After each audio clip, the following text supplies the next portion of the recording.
All right, today we're going to talk about brake systems. There's two main types of brake systems. One is the disc brakes. The second type is drum brakes, which are commonly on the rear of vehicles. And we're going to talk about some common symptoms that might require you to replace some brake components.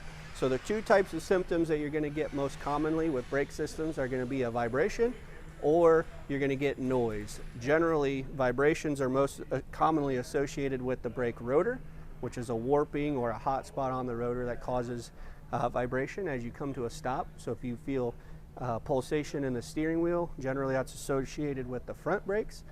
In the seat, generally going to be associated with the rear. Grinding, squealing, squeaking, that type of thing when you're compressing the brake pedal, most commonly is going to be the brake pad. And the pad has a thickness on it. Once those get too small, usually about 3 millimeters in pad depth, it is recommended to get those replaced.